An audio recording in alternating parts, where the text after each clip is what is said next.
आज का ये सेशन उन सभी बच्चों के लिए बहुत इंपॉर्टेंट है जो क्लैट 2025 टारगेट कर रहे हैं। सबसे पहले कुछ इंपॉर्टेंट इंस्ट्रक्शंस हैं जो आप सभी को पता होने चाहिए while you are filling your registration form for CLAT 2025। जो आपकी 10th की डीएमसी है उसमें जो आपका नाम है, उसमें जो आपके पेरेंट्स का नाम है, वही आपको आपके इस फॉर्म में फिल करना है। जो नंबर आपका वर्किंग है, जिसको आप चेंज करने की नहीं सोच रहे हो, यानी कि परमानेंट जो वर्किंग नंबर है, चाहे वो आपका भी हो सकता है, आपके फादर का हो सकता है, आपके मदर का हो सकता है, वो आप यहाँ पर मेंशन करिएगा। आप इनमें से अगर किसी भी कैटेगरी को बिलोंग करते हैं तो आपको अपडेटेड आपका कैटेगरी सर्टिफिकेट जो है उसको भी स्कैन करके अपने पास सेव कर लीजिए। Hello my lovely students, a very warm welcome to today's session. I hope you all are doing absolutely fine and ready to begin with this session. आज का ये सेशन उन सभी बच्चों के लिए बहुत इंपॉर्टेंट है जो क्लैट 2025 टारगेट कर रहे हैं। जैसे कि आप सभी को पता ही है, 15 जुलाई से आपकी रजिस्ट्रेशन स्टार्ट हो जाएगी फॉर क्लैट 2025 और ये कब तक विंडो ओपन रहने वाली है? ये ओपन रहेगी 15 अक्टूबर तक। और आपका एग्जाम कब शेड्यूल्ड है? Your exam is scheduled for 1 दिसंबर। तो आज के इस सेशन में हम दो इंपॉर्टेंट चीजें डिस्कस करने वाले हैं। सबसे पहले कुछ इंपॉर्टेंट इंस्ट्रक्शंस हैं जो आप सभी को पता होने चाहिए while you are filling your registration form for CLAT 2025। उसके बाद हम जो दूसरा इंपॉर्टेंट एस्पेक्ट आज के सेशन में डिस्कस करेंगे वो होगा कि आपको क्लैट 2025 का फॉर्म फिल करते हुए कौन कौन से डॉक्यूमेंट्स अपने पास हैंडी रखने हैं, कौन से अपने पास रेडी रखने हैं, ताकि एकदम से आप हैप-हैज़र्ड होके कंफ्यूज ना हो जाओ या कुछ भी चीज मिस आउट ना हो जाए। तो अब हम पहले डिस्कस करते हैं कि क्या इंपॉर्टेंट इंस्ट्रक्शंस हैं which you must know before you start filling your form for CLAT 2025। सबसे पहले you must check the documents. Document से पहले हम डिस्कस कर लेते हैं कुछ important instructions. Just a second.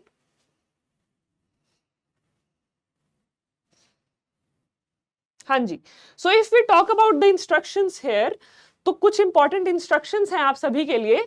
The applications have to be submitted online only from the official website. यानी कि जो आपकी ऑफिशियल वेबसाइट है consortium.ac.in, वहीं से आप ये फॉर्म फिल कर सकते हैं। ऑफलाइन फॉर्म भेजने का कोई और तरीका नहीं है, ना इसके अलावा कोई ऑल्टरनेट वेबसाइट है, सिर्फ एक ही वेबसाइट है, वहीं से आपको ऑनलाइन मोड में आपका फॉर्म फिल करना है।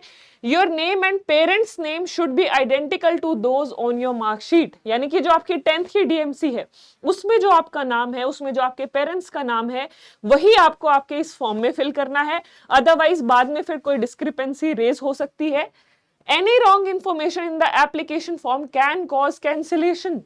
यानी कि अगर आपकी कहीं पर भी कोई इंफॉर्मेशन मिसमैच हुई, जैसे आपका नाम गलत मेंशन कर दिया आपने, आपके पेरेंट्स का नाम गलत मेंशन कर दिया, उससे भी it can lead to cancellation of your form.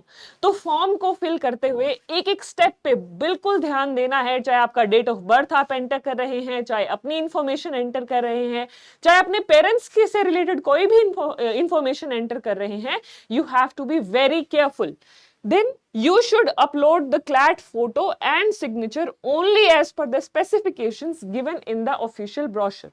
यानी कि हम जब भी कोई, आपने पहले भी अगर कोई ऑनलाइन फॉर्म भरा है तो उसमें हम जनरली जो फोटो और सिग्नेचर अपलोड करते हैं उसकी स्पेसिफिकेशंस दी होती हैं, उसकी डायमेंशंस बताई गई होती हैं कि इतनी डायमेंशंस फोटो की होनी चाहिए, वो कितना एमबी का होना चाहिए, वो सारी स्पेसिफिकेशंस आपको ध्यान से देखकर उसके बाद ही अपनी फोटो और सिग्नेचर को अपलोड करना है।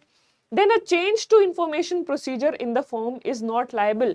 जनरली आपको विंडो दी जाती है चेंज के लिए भी, बट आप फर्स्ट टाइम में ही, फर्स्ट अटेम्प्ट में ही अपने फॉर्म को ऐसे भरिए कि उसमें कोई भी किसी तरह की कोई गलती का स्कोप ना रहे।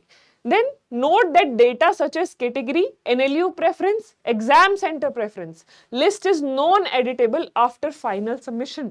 ये बहुत इंपॉर्टेंट पॉइंट है। बाद में बच्चे कई बार वो रहते हैं कि काश मैं अपना NLU प्रेफरेंस कुछ और फिल कर देता, काश मैं अपना एग्जाम सिटी प्रेफरेंस कुछ और फिल कर देता।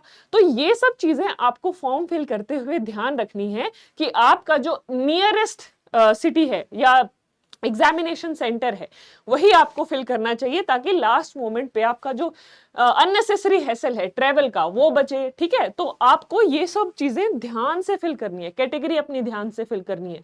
If you belong to SC ST BPL category, आपने जनरल फॉर्म फिल कर दिया, बाद में वो आप एडिट नहीं कर सकते।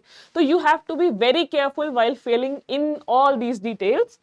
Then you should read the general instructions carefully and provide accurate information when completing the online form. Again, हर एक सेंटेंस में एक ही चीज पे एम्फेसाइज किया गया है कि फॉर्म फिल करते हुए एक एक इंस्ट्रक्शन को, एक एक छोटे पॉइंट को बहुत ध्यान से पढ़ना और फिर फॉर्म को फिल करना।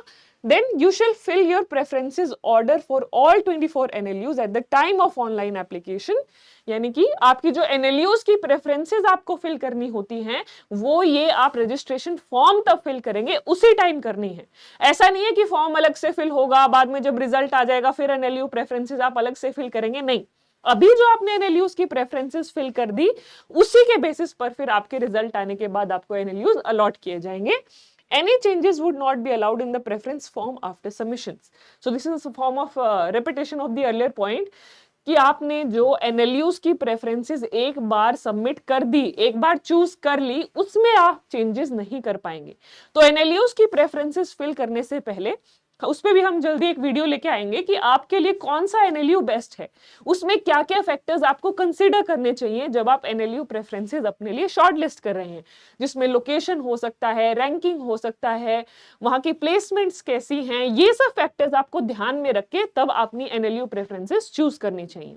Now after this, let's move on to the next topic कि हमें कौन कौन से डॉक्यूमेंट्स रेडी रखने हैं अपने साथ जब हम अपना ये क्लैट का फॉर्म फिल करेंगे। अब हम वो डिस्कस कर लेते हैं।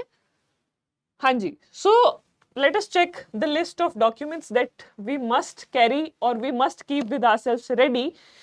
So check the CLAT 2025 documents required to upload while completing the online form requirement. सबसे पहला क्या है, क्लास 10th एंड 12th की मार्कशीट आपके पास रेडी होनी चाहिए।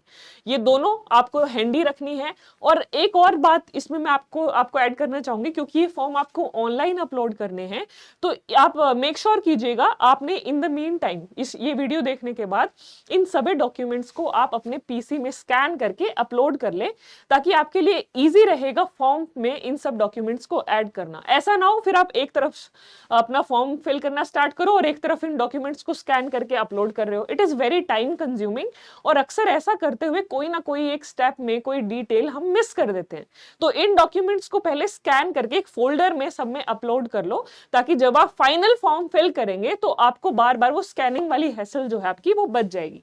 Then ID and address proof with proper details mention. कौन कौन सी अब ID और एड्रेस प्रूफ के लिए कौन सी ID दे सकते हैं आप, आधार कार्ड दे सकते हैं, ड्राइविंग लाइसेंस दे सकते हैं या पैन कार्ड दे सकते हैं। तो इन तीनों डॉक्यूमेंट्स को भी स्कैन करके अपने लैपटॉप में या आपके कंप्यूटर में इनको सेव कर लीजिए। रेजिडेंशियल एड्रेस फॉर कम्युनिकेशन, इसको बहुत ध्यान से फिल करना है कि अगर उनको कोई आपको इंफॉर्मेशन भेजनी है तो आपका जो रजिस्टर्ड एड्रेस है या रेजिडेंशियल एड्रेस फॉर कम्युनिकेशन है उसको ध्यान से फिल करिएगा, यानी कि आपके जो घर का एड्रेस है।